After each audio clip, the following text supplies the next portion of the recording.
Hello dear students, welcome back in my YouTube channel Educators Village. आज के इस video lecture में हम बात करने वाले हैं TCA साइकिल। इसको पढ़ने वाले हैं, पूरा कवर करेंगे एनसीईआरटी से लाइन बाय लाइन। हर चीज़ आपको बहुत अच्छे से समझाई जाएगी। और इसको क्रेब्स साइकिल बोलते हैं, इसको सिट्रिक एसिड साइकिल भी बोलते हैं। और इसके लास्ट में मैं ये भी बताऊंगा कि कैसी ट्रिक याद, ऐसी कौन सी ट्रिक हो जिससे हमें ये साइकिल याद हो जाए। ठीक है ना। इस साइकिल के इंपॉर्टेंट क्वेश्चन अगर हमें निकालने हैं, कैसे सॉल्व करने हैं, तो वो याद कैसे रहेंगे, उस ट्रिक को भी मैं बताऊंगा लास्ट में। तो लास्ट तक आप इस वीडियो को देखते रहें ताकि हर एक पॉइंट आपको अच्छे समझ में आए, लास्ट में ट्रिक भी आपको अच्छे से याद हो जाए। तो सबसे पहले बात करते हैं कि ग्लाइकोलिसिस के कुछ बेसिक पॉइंट, ताकि सिट्रिक एसिड साइकिल अच्छे से समझ में आ जाए। हालांकि ग्लाइकोलिसिस आप अच्छे से पढ़ चुके हैं, साइटोप्लाज्म में सेल के होती है। वही सारी चीज़ें फिर से थोड़ा सा एक रिकॉल करते हुए आगे बढ़ेंगे।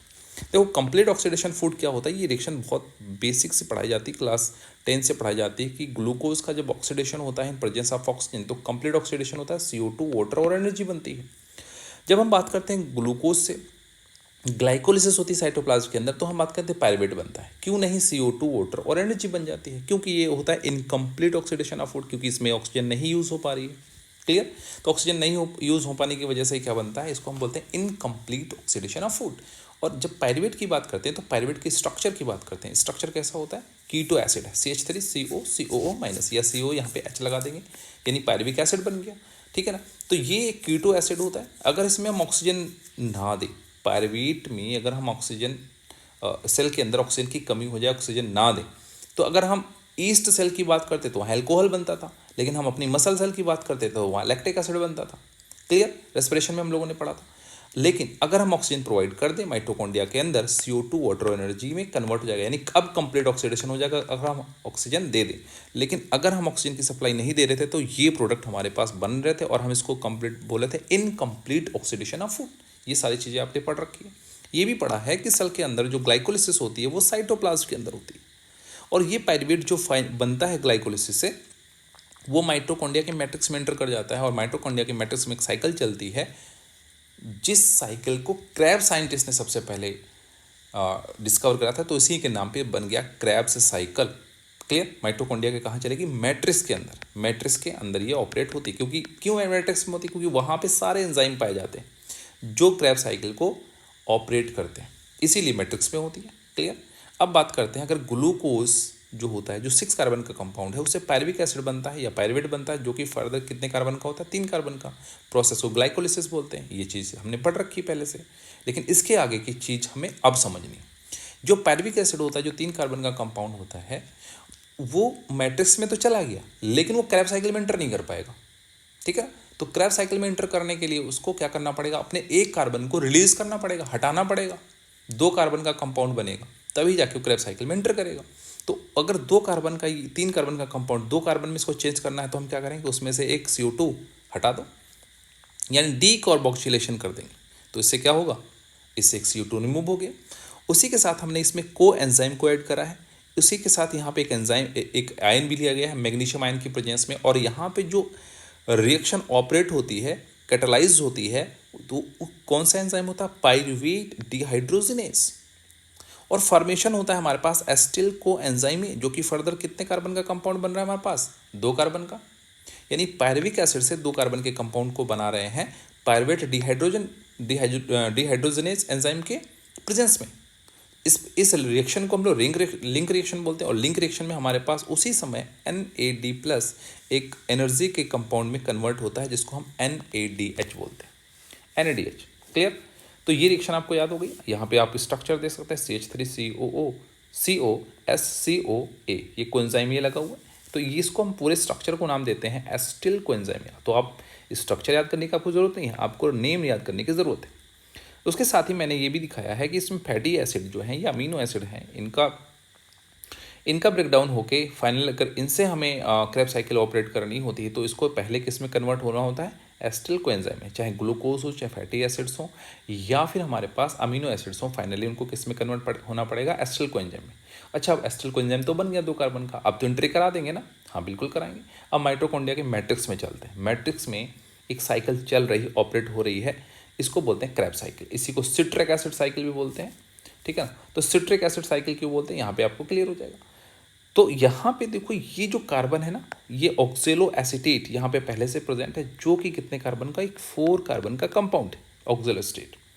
अब क्या करेंगे, यहाँ पे हम लोग करेंगे एक रिएक्शन, कंडेंसेशन की रिएक्शन यहाँ होती है। तो ऑक्जेलो एसीटेट के साथ में ये एसिटिल को एंजाइम है, ये कितने कार्बन का, 2 कार्बन का कंपाउंड, ठीक है ना, ये ऐड होता है और रिएक्शन को बोलते हैं यहाँ कंडेंसेशन रिएक्शन। यहाँ वाटर ऐड होता है और को एंजाइम यहाँ से ये हट के रिमूव हो जाता है, ये रिमूव हो रहा है।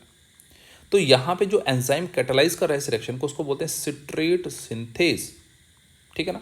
तो यहाँ से बनेगा कितने कार्बन का कंपाउंड, तो 4 कार्बन ये थे, 2 कार्बन कंपाउंड ये थे, तो हमारे पास सिट्रेट जो बन के आया या सिट्रिक एसिड जो बन के आया वो कितने कार्बन का हो जाएगा, 6 कार्बन का कंपाउंड हमारे पास बन जाएगा, जिसको सिट्रेट बोलेंगे। फर्स्ट प्रोडक्ट सिट्रेट, इसलिए सिट्रिक एसिड साइकिल भी नाम इसको दिया गया, ये सिट्रिक एसिड साइकिल। और क्योंकि इसमें 3 एसिडिक ग्रुप है, COH COH COH, ये सिट्रिक एसिड का फॉर्मूला है या स्ट्रक्चर है, तो है क्या, इस वजह से इसको ट्राई कार्बोक्सिलिक एसिड साइकिल भी बोलते हैं, क्योंकि पहला ही प्रोडक्ट ऐसा बन रहा है, ठीक है। तो 6 कार्बन का कंपाउंड यहाँ पे बनता है। अब सिट्रेट से आइसोमराइज होकर आइसोसिट्रेट बनता है। आइसोसिट्रेट बनते बनते समय जो रिएक्शन यहाँ पे होती है, ये आइसोमेराइजेशन की एक रिएक्शन है। आइसोमेराइजेशन में क्या होता है, जो एटम्स होते हैं वो चेंज नहीं होते, मॉलिक्यूलर वेट सेम ही रहता है, बस स्ट्रक्चर चेंज हो जाता है, ठीक है ना। तो यहाँ पे स्ट्रक्चर में थोड़ा बहुत चेंज हो गया, तो ये होगी हमारे पास रिएक्शन आइसोमेराइजेशन। नेक्स्ट स्टेप में क्या होता है, आइसोसिट्रेट से बनता है अल्फा कीटोग्लूट्रेट। अल्फा कीटोग्लूट्रेट जो होता है, अब यहाँ पे अगर कार्बन की बात करूँ मैं यहाँ पे, तो ये भी 6 कार्बन का कंपाउंड है। जब आइसोसिट्रेट से अल्फा कीटोग्लूट्रेट बनता है, तो यहाँ पे होता क्या है कि यहाँ से आइसोसिट्रेट से एक CO2 रिमूव होता है, यानी डीकार्बोक्सिलेशन की रिएक्शन फिर से यहाँ होती है। तो यहाँ बचा कितना कार्बन, कहने का मतलब है अल्फा कीटोग्लूट्रेट 5 कार्बन का कंपाउंड होता है, 5 कार्बन का कंपाउंड, और उसी के साथ यहाँ पे क्या बन रहा है, एक NADH यहाँ भी बन रहा है। लिंक रिएक्शन में एक पढ़े थे, यहाँ पहला आइसोसिट्रेट और अल्फा कीटोग्लूट्रेट के बीच में हमें फिर से एक एनर्जी का मॉलिक्यूल बना, जिसको हम NADH बोलते हैं। तो ये बस हमें याद रखना है कहाँ बन रहा है, कहाँ ये फॉर्मेशन हो रहा है, ठीक है ना। उसके बाद अल्फा कीटोग्लूट्रेट से नेक्स्ट स्टेप में क्या फॉर्मेशन होता है, यहाँ पे सक्सिनिल कोएंजाइम ए, जो सक्सिनिल कोएंजाइम ए है, क्योंकि कोएंजाइम पहले तो हमने हटा दिया, रिमूव करा था, अब फिर से कोएंजाइम को ऐड करा जाता है ताकि यहाँ पे सक्सिनिल कोएंजाइम ए बन सके। लेकिन उसी के साथ में यहाँ फिर से डीकार्बोक्सिलेशन होता है।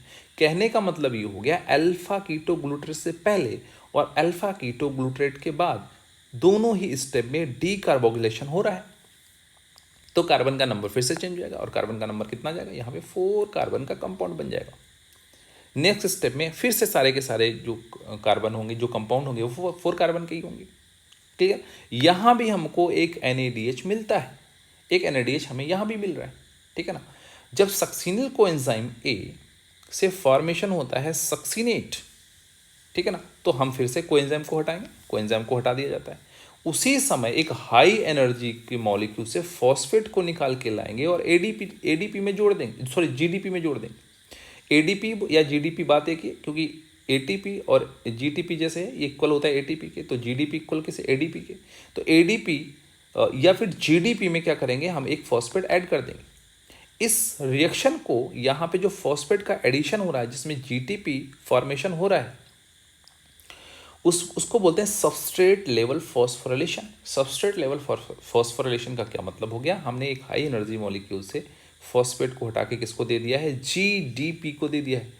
तो GDP किस में कन्वर्ट हो गया, GTP में, ठीक है ना।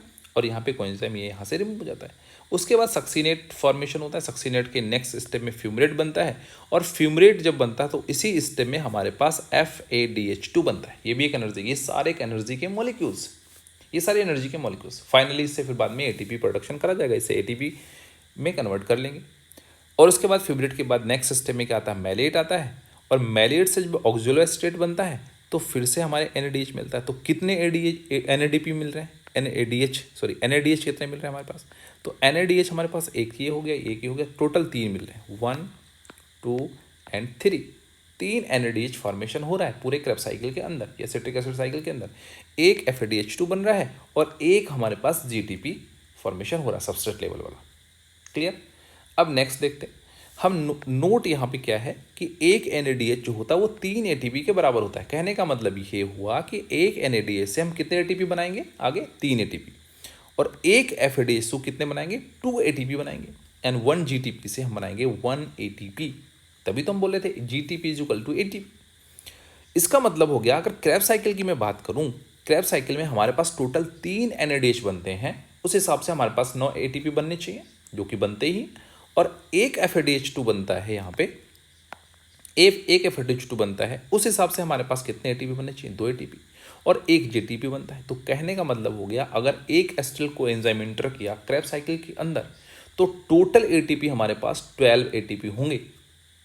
लेकिन अगर तुमसे ये पूछा जाए कि एक पायरुवेट से कितने ATP बनेंगे आगे, तो पायरुवेट से हम लिंक रिएक्शन को काउंट करेंगे, और वहाँ पे हम NADH बनाए थे, याद करें, तो उस हिसाब से 3 ATP हम फिर से इसमें ऐड ऑन कर देंगे। तो हमारे पास 12 ATP तो बन ही रहे थे किसमें, क्रैब साइकिल में, एंड हमारे पास 3 ATP और हो जाएंगे, 3 और ऐड हो जाएंगे इसके अंदर। तो हमारे पास plus 3 ATP equal to 15 ATP हमारे पास फॉर्मेशन होता है 1 पायरुवेट से। लेकिन क्रैब साइकिल में पूछा जाए तो क्रैब साइकिल में अलग से याद रखेंगे, 3 NADH, 1 FADH2, 1 GTP equal to 12 ATP।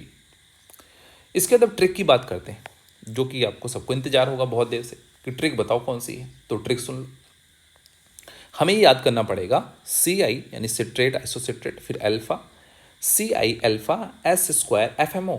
आप इसको एक दिन में 2-3 बार पढ़ेंगे और 2-3-4 बार इसको पढ़ेंगे, आपको याद हो जाएगी, मुझे भी याद हो गई, तो बहुत इजीली याद हो जाएगी। अभी भले ही आपको टफ लग रही हो, बट टेंशन मत लो, आराम से पढ़ो, सब कुछ याद हो जाएगा। CI alpha S² FMO। CI 6 carbon के कंपाउंड होते हैं, अल्फा 5 कार्बन का कंपाउंड होता है, और नेक्स्ट इसके सारे के सारे 4 कार्बन के कंपाउंड। तो अगर आपसे कार्बन कंपाउंड पूछेगा तो आप इजीली यहाँ से बता पाओगे।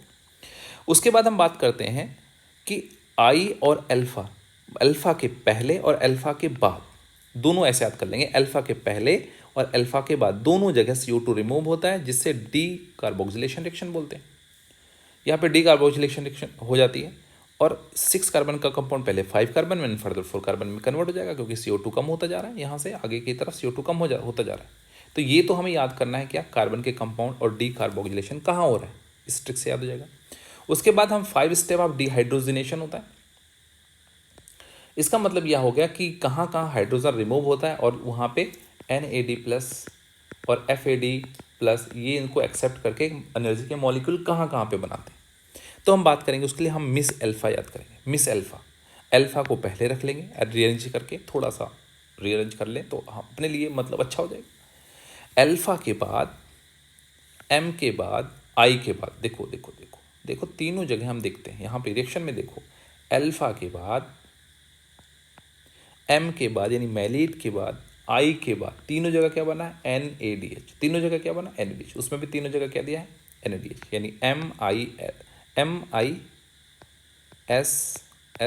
और इधर अल्फा, तो अल्फा के बाद, M के बाद, I के बाद क्या बन रहा है, NADH। उसके बाद S के बाद, और दोनों S के बाद क्या बन रहा है, तो सॉरी, एक S के बाद की बात करें, यानी सक्सिनिल को एंजाइम A के बाद GTP बनता है, और सक्सीनेट के बाद FADH2 बनता है, ठीक है ना। तो यहाँ पे देखें, यहाँ पे पहले बन रहा है FADH2, यहाँ क्या बनेगा, FADH2।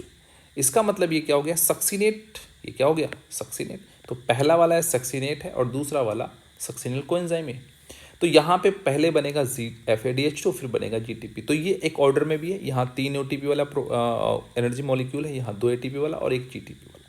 तो ये थोड़ा आपको हेल्प करेगा लर्न करने में, और आप अगर इसको थोड़ा सा मेहनत कर लोगे, कुछ दिन तक, कुछ हफ्ते में रिवाइज कर लोगे 2, 4, 5 बार, तो ये आपको बहुत क्लियरली याद हो जाएगा, और आप इसमें बहुत ईजिली यहाँ से सॉल्व कर पाएंगे क्वेश्चंस, ठीक है ना। तो अगर वीडियो आपको पसंद आया है तो वीडियो को लाइक कर दें, चैनल को सब्सक्राइब कर लें,